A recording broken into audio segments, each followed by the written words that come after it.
Problem में ही solution होता है। हम क्या कर रहे होते हैं, प्रॉब्लम से दूर भाग रहे होते हैं। अब इसको ध्यान से समझना।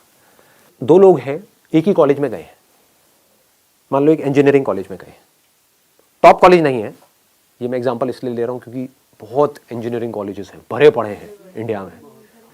4 साल तक लग करके दोनों ने पढ़ाई करी, पढ़ाई में ऑलमोस्ट एक जैसे थे, ना टॉपर्स थे ना बिल्कुल ही गए गुजरे थे, मीडियोकर थे।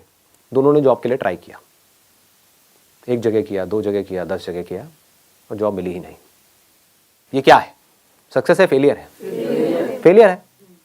4 साल कुछ नहीं किया, 4 साल वेस्ट हो गए, पैसा भी वेस्ट हो गया, हर तरफ से स्ट्रेस क्रिएट हो रहा है। तो क्या हुआ, एक बंदा डिप्रेशन में चला गया, उसने कहा मैं तो फेल हो गया लाइफ में, अब मेरे बस का कुछ नहीं है, मुझे नहीं समझ आ रहा। और उसने क्या कहा, अब मुझे जो भी जॉब मिलेगी, जैसी मिलेगी मैं कर लूंगा, ना से तो हाँ है। तो क्या हो रहा है, वो फ्रस्ट्रेटेड है क्योंकि वहां से ना तो पैसा ज्यादा आ रहा है, काम भी अपनी पसंद का नहीं कर रहा है, और घर वाले भी अच्छे तरीके से उसको सुना रहे हैं based upon his past failures, उसको खुद को भी बार बार अपने पास्ट फेलियर्स याद आ रहे हैं, तो नीचे धंसता ही चला जा रहा है। इसको बोलते हैं रॉन्ग थिंकिंग। ऐसे ही होता है ना।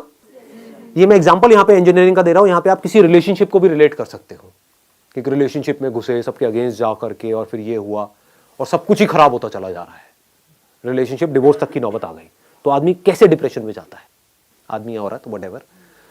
तो अब दूसरा जो बंदा है, जो लाइफ में कुछ बड़ा करने वाला है, जिसकी सोच सक्सेसफुल लोगों के जैसी है, और सक्सेसफुल लोगों की सोच कैसी होती है कि अगर कुछ भी मैंने किया है तो कुछ ना कुछ वहां से सीखा है। ऐसा कोई काम नहीं है जो आपने लाइफ में किया हो और उसका आपको कोई बेनिफिट ना हुआ हो, इम्पॉसिबल। अच्छे से अच्छा, बुरे से बुरा। होता क्या है, हम पहले ही अपने माइंड में सोच करके बैठे होते हैं कि मैं ये काम इसलिए कर रहा हूं जिससे कि ये होगा, वो हो गया तो मैं खुश हूं, नहीं हुआ तो मैं दुखी हूं। इसको नैरो माइंडेड अप्रोच बोलते हैं, इसको मैकेनिकल थिंकिंग बोलते हैं। समझ गए ना? हाँ, अब मैं ये नहीं कह रहा कि गोल सेटिंग नहीं करनी है, गोल सेट करो, बट अगर वो गोल अचीव ना हो तो अपने दिमाग को खुला रखो।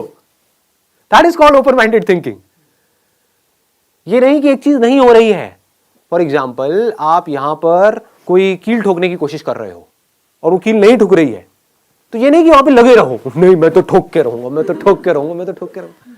अबे समझो, शायद आप कोई गलती कर रहे हो, शायद वो कील आप अगर हल्का सा साइड में करो तो वहां पर लोहा नहीं है, जैसे दीवार के अंदर होता है ना, एक बीम होता है, तो वहां पर लोहा है, तो कील वहां पे अंदर जा नहीं रही है। तो क्रिएटिव थिंकिंग किसे कहेंगे? थोड़ा साइड करके देखता हूं ना, समझ गए? वहां पर कोई बीम नहीं है, ठोका कील अंदर। तो क्रिएटिव थिंकिंग समझो क्या होता है। अगर मैं उस बंदे की जगह होऊंगा, मैं कैसे सोचूंगा? मैं अगर अपने आप को उस जगह पे रखूं तो हाँ, मजा आ गया यार, मतलब 4 साल यहां पर मैंने लगाए और मुझे जॉब नहीं मिली, तो मजा आ गया, इससे बढ़िया क्या हो सकता है? इसका मतलब जॉब का तो ऑप्शन ही मेरे लिए बंद हो गया। मतलब समझ रहे हो कितनी बड़ी चीज है? It's not a small thing कि मैं अब चाहूं भी तो मैं नौकरी नहीं कर सकता, क्योंकि मुझे ढंग की नौकरी मिलेगी ही नहीं, और जो नौकरी मिलेगी वो करने लायक ही नहीं है। तो चलो कुछ सोचता हूं, देखता हूं मैंने क्या सीखा है। 4 साल तक हॉस्टल में मैं रहा हूं, इंजीनियरिंग कॉलेज में पढ़ा हूं। अब मुझे क्या समझ आया वहां पर रह करके कि जो हॉस्टल्स हैं वहां पर एक बहुत बड़ी प्रॉब्लम है जो मैंने फेस करी, कि मेरे हॉस्टल के अंदर कोई भी जो मेरे को डे टू डे यूज के लिए चीजें चाहिए होती थी, दारू, सुट्टा और गांजा के अलावा,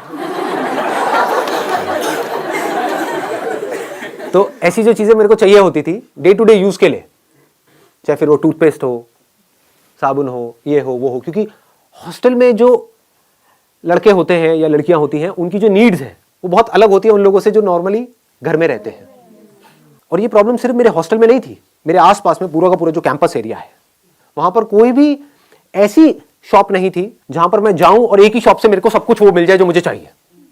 मतलब कि 4 अलग अलग दुकानों पे जाना पड़ता है। एक दुकान यहां है, एक दुकान 1 किलोमीटर दूर है, एक 2 किलोमीटर दूर है, एक 3 किलोमीटर दूर है, और ज्यादातर जो लोग होते हैं हॉस्टल्स में उनके पास कन्वेंस भी नहीं होता है, तो वो सब उठा उठा करके सामान लाना पड़ता है। मतलब कितनी प्रॉब्लम्स मैंने फेस करी है, मैंने फेस करी है ये प्रॉब्लम्स। आप समझ गए ना? इसको ध्यान से समझे ना। अब मैं जैसे जैसे आप लोगों से बात कर रहा हूं ना, मैं अपना भी रिकॉल कर पा रहा हूं कि मैं यहां तक कैसे पहुंचा। एज अ मॉडल जो मैंने प्रॉब्लम्स फेस करी थी, उसका सोल्यूशन निकालने के लिए मैं फोटोग्राफर बना। एक प्रॉब्लम थी मेजर कि 90% से ज्यादा जो मॉडलिंग एजेंसीज थी वो सब फ्रॉड थी। तो अंदर से आया था कि नहीं यार, मुझे कुछ करना है, तो जैसे ही अपनी नजर को इस प्रॉब्लम पे आप ले गए, जिस प्रॉब्लम को आपने फेस किया है, जिसको आपने फील किया है, जिसको आपने एक्सपीरियंस किया है, तो उससे रिलेटेड थॉट्स आपके माइंड में आने लग गए। ये थॉट्स ही तो आइडियाज हैं, और क्या है। लोग आइडियाज का मतलब ये समझते हैं कि मुझे कुछ अजीब सा सोचना पड़ेगा। इंटरनेट पे बैठ करके देखते रहते हैं बिजनेस आइडियाज क्या है, उससे क्या होगा। आपके एक्सपीरियंस से वो कनेक्टेड है, आपके अंदर से आ रहा है। अंदर से आने का मतलब क्या है कि आपने एक प्रॉब्लम को फेस किया हो और आप उसका सोल्यूशन निकाल रहे हो। तो अगर अपने हॉस्टल का आप सोल्यूशन निकालते हो, आप कहते हो मेरे पास में लिमिटेड पैसा है, ज्यादा नहीं है, सिर्फ 5-10 हज़ार रुपए है, तो मैं ये नहीं कर सकता कि पूरे के पूरे कैंपस को ये ऑप्शन दे दूं, इतने मेरे पास में रिसोर्सेज नहीं है। लेकिन हाँ, जो मेरा हॉस्टल था, जहां से मैं निकला हूं, जहां पर मैं सीनियर था, जहां पर मैंने बच्चों की रैगिंग करी है, जहां पर मुझे ऑलरेडी सब जानते हैं, गेट कीपर से लेकर के ये लोग वो लोग सब जानते हैं। अगर उस हॉस्टल में जो भी कुछ चाहिए, सुई से लेकर के ऊपर तक, जो भी गलत चीजों को हटा दे वहां से, तो जो भी कुछ चाहिए वो सब मेरी एक वेबसाइट बनेगी, वहां पर है, और 2 घंटे के अंदर अंदर आपको डिलीवरी मिलेगी, विदिन 2 आवर्स। आपको कहीं जाना नहीं है, आना नहीं है, 2 घंटे में मिलेगी। और जो मार्केट में आप जहां से भी ले रहे हो उससे थोड़ा सा सस्ता ही मिलेगा आपको। आसपास में किसी दुकान वाले से भी टाइप कर सकते हो, आसपास में जो दुकानें हैं उनसे भी टाइप कर सकते हो। किसको आता हुआ पैसा बुरा लगता है, समझे। उनको जा करके आपने बोला कि मैं बल्क में लूंगा आपसे, मेरे को रेट बढ़िया दो। आपने पहले ही सारे रेट पता कर लिए, होलसेल मार्केट में जाके ये रेट होते हैं। अब जाकर के आसपास के दुकानदारों से आप बात कर रहे हो और उनको भी थोड़ा सा मार्जिन दे रहे हो, तो आपको दूर जाने की भी जरूरत नहीं है। पास में ही किसी भी दुकान से उठाया माल, ला करके वहां पे उसको दिया, पैसा आपके हाथ में, आपने जा करके उस दुकान वाले को दिया, बाकी का जो मार्जिन है वो